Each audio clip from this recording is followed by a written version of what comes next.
Okay, let's walk out front and we'll show you that bed as well.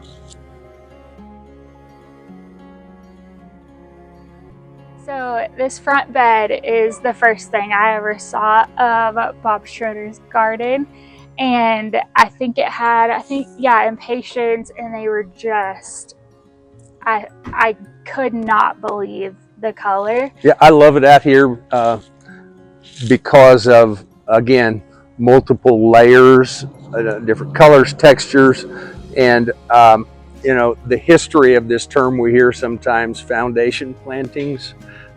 I have no intent to have any of that, because that just means you plant a row of hedges along the front of the house. And so what we've got is a natural upgrade to the house, but in addition to that, more mounding within the bed, which I think helps show off things. And so we've got 2 oaks and a smoke tree, and this is a deciduous holly, and again, different forms and textures, but basically you can see under each of them, and they provide more shade, which is a blessing and a challenge at the same time. Yeah, oftentimes people, when they begin to plant, especially in the front, they'll see what their neighbor did and think, oh, I have to do that.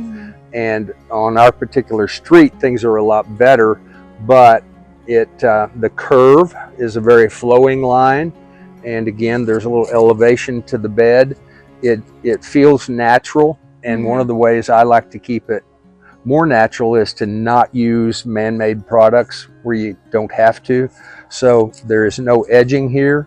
Honestly, it's as easy to maintain as steel or any other kind of edging, just because about every 2 weeks I run the edger along it and just kind of dress it up a little bit.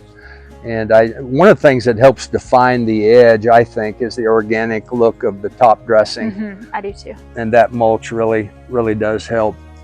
So the mulch, not only does it help it look organic, it does hold moisture. Maybe a little bit helps keep some weeds down, but it just keeps the organic look. And I like a finer kind of mulch rather than the big bark chunks and bright colors.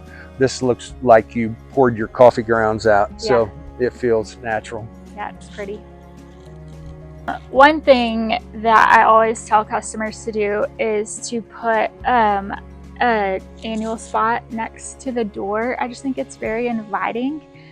So he's the best at that. So good color, great shade plant, and difference in even the color of the foliage from the grass. And I meant to say earlier, it just foundationally doesn't matter that much what we do in the beds if we haven't done good upper foliage and grass. And that really lets everything else shine. When it's bad, everything's bad. And again, the heat season that we're in gives everybody little dry spots here and there, makes the grub show up. That's right. All those kinds of things. So I'm not one to do a lot of fluff, and this rock design is really more than I normally would do, but I really was having a hard time getting anything to grow that close to the trunk of this large oak. So just help accentuate the bed design and solve the problem. It holds the soil. You can tell this layer back here, that's where the big mound starts. Little retaining wall. Right. And this is another example of a dead nettle that doesn't look great right now, but this time next year it will be solid in there because of the way it spreads underground. So you got to give things a year or two sometimes to come to their maturity. So good background here with the dense yew and a little more color here.